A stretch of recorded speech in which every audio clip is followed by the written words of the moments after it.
his presence, by the light of Apollo, we were better than ourselves.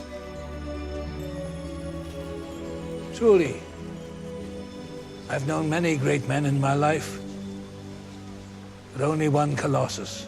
Welcome to Watch Mojo, and today we're counting down the best examples of war movies that might have been great entertainment, but weren't necessarily great history lessons. I am William Wallace, and I see a whole army of my countrymen here in defiance of tyranny. Number 10, Enemy at the Gates. Enemy at the Gates is a film about the infamous Battle of Stalingrad and the exploits of Russian sniper Vasily Zaitsev. While Zaitsev was a decorated sniper, most of his sniping missions in this film are fabricated or exaggerated. What you think? I think Comrade Commissar's been overgenerous. In addition to inaccuracies about specific battles, there are also smaller mistakes such as improper uniforms and equipment, some which weren't available until after the fighting at Stalingrad. But the main problem, and it's a big one, is that there's no definitive proof that the epic standoff between Zaitsev and Ed Harris's sniper character ever happened.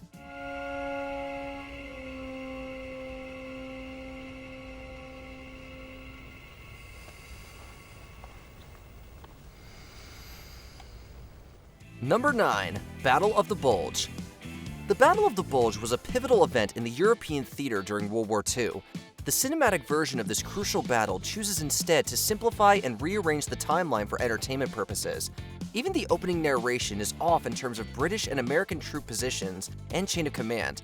Stretched across half of Europe, the Allies gathered themselves for the final assault on Germany.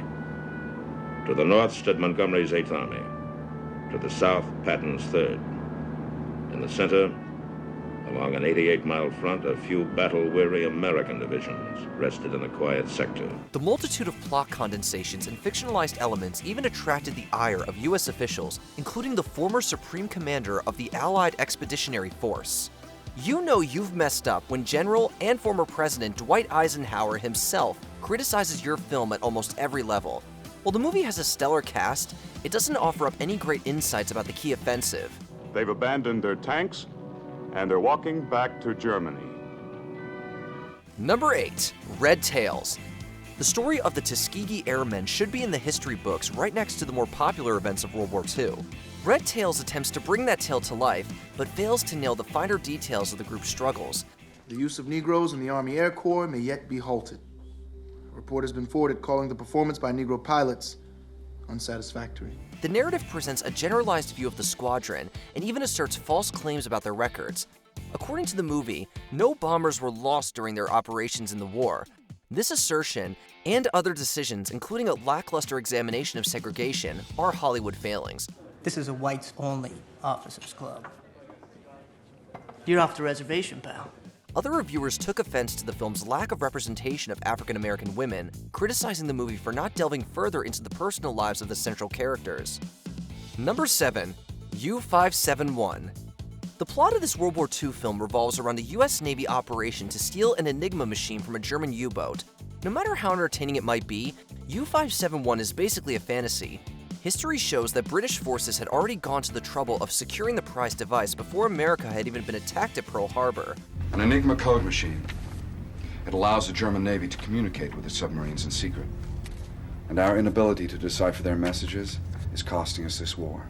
This glaring oversight stirred up controversy in Great Britain, prompting criticism from then Prime Minister Tony Blair. The entire scheme in the movie, including the infiltration of a submarine, chooses to give the US all the credit. Considering this significant change, almost nothing from a plot level can be considered particularly historically accurate. Do you think I got all the answers? You think I know how we're gonna get out of this mess? I don't. I don't know how. Number 6, The Last Samurai. Contrary to the film's title, Tom Cruise was not the final samurai in Japan. The movie tells a story about how Army Captain Nathan Algren went from training the Japanese army to joining the samurai. Algren is loosely based on European and American figures from the 19th century, but ultimately, the central hero and his journey is fictionalized. Many of our customs seem strange to you, and the same is true of yours. For example, Not to introduce yourself is considered extremely rude even among enemies. Not only that, Cruz's character prompted discussions about being an unnecessary white savior in another nation's history. The nature of Meiji-era military or samurai needing help from a random US soldier washes over most of the real historical facts. Even if minor details or broad events are based in reality, The Last Samurai prompts more questions than real answers about the time period. What does it say? I belong to the warrior in whom the old ways have joined the new. Number 5. The Patriot. I understood you to be Patriot. If you mean by patriot, am I angry about taxation without representation? Well, yes, I am. Anybody looking to the Patriot for a proper history lesson should, well, look elsewhere. The film's general setup of the American Revolution is accurate enough, but the details regarding British actions are largely made up. The main villain, Colonel Tavington, is loosely based on a real officer, but his fictionalized cruelty in the movie offended numerous historians who saw the film. I can capture him for you. But to do so requires the use of tactics that are somewhat... Well, what was the word your lordship used? Brutal, I think. The movie also sidesteps the issue of race in colonial America. African-American characters are presented with little mention of the real horrors of the 18th century. Considering that Mel Gibson's character is partly based on an owner of enslaved people, this seems especially harmful to misrepresent.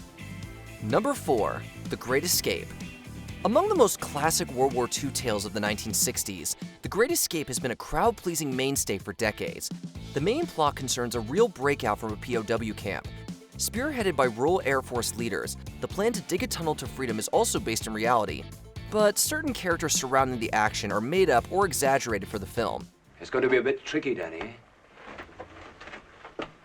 Not when you're organized, Mac. Steve McQueen's character, Hiltz, also spends the final act on an adventure that didn't happen. Many of the escapees had a much different experience than the movie shows, and only 3 got away in real life. 50 men were actually ordered to be shot on Hitler's orders. These inaccuracies don't make McQueen's motorcycle sequences any less exciting, however. Number 3. Alexander. Despite its epic length, Alexander doesn't have enough time to properly explore the details of history. Filmmaker Oliver Stone consulted historians for his film, but ultimately chose to consolidate and embellish the story of the legendary leader, including relatively softening some of Alexander the Great's destructive decisions.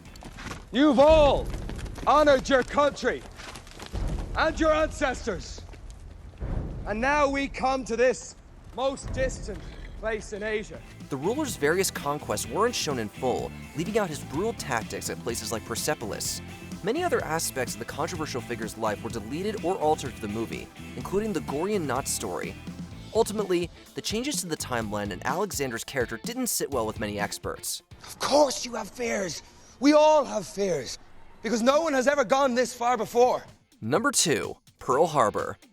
Michael Bay's filmography isn't exactly known for its educational qualities, but Pearl Harbor stands as maybe his most notable case of playing with history. The director enjoys creating the spectacle so much that many historically accurate details about World War II simply fall by the wayside. His embellishments include outlandish plot points, such as Ben Affleck's American pilot becoming a member of the Royal Air Force. The British have accepted you into the Eagle Squadron.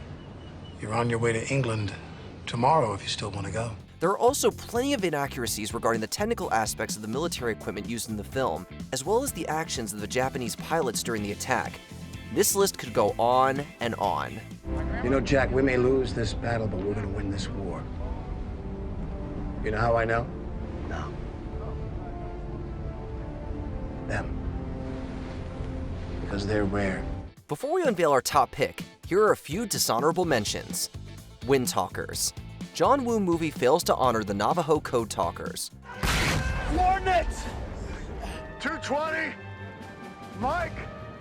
36. Mike.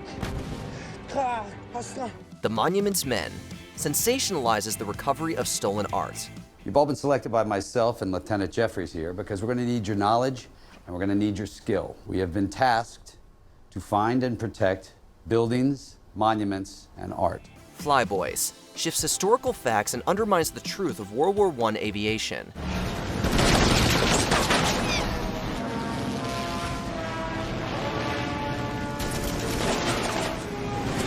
Three Kings focuses more on comedy than documenting the Gulf War's aftermath. Watch this! Whoa!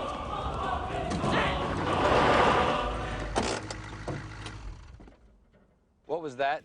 Midway, Roland Emmerich film mixes fantasy and fact.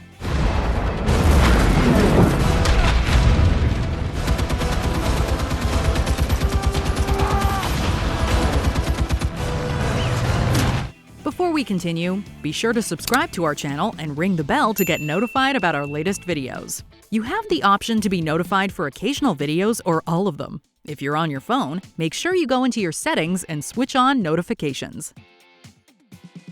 Number 1. Braveheart. Fans of this movie should look away now if they want to believe it's historically accurate. The entertaining Best Picture winner tells a fictionalized story about William Wallace and medieval Scotland. The film upset historians, who have cited as problematic everything from the treatment of English-Scottish relations to the depiction of battles. Then there's also the fact of ignoring key figures altogether, as well as fictionalized details such as the iconic blue face paint, which wasn't exactly standard issue in the 13th century. I am William Wallace, and I see a whole army of my countrymen here in defiance of tyranny. Maybe the most egregious aspect of the entire film is that the main hero wasn't known as Braveheart at all. Mel Gibson serves up a thrilling piece of filmmaking, but his take on the First War of Scottish independence lacks historical accuracy. I don't want to be a martyr. Nor I. I want to live.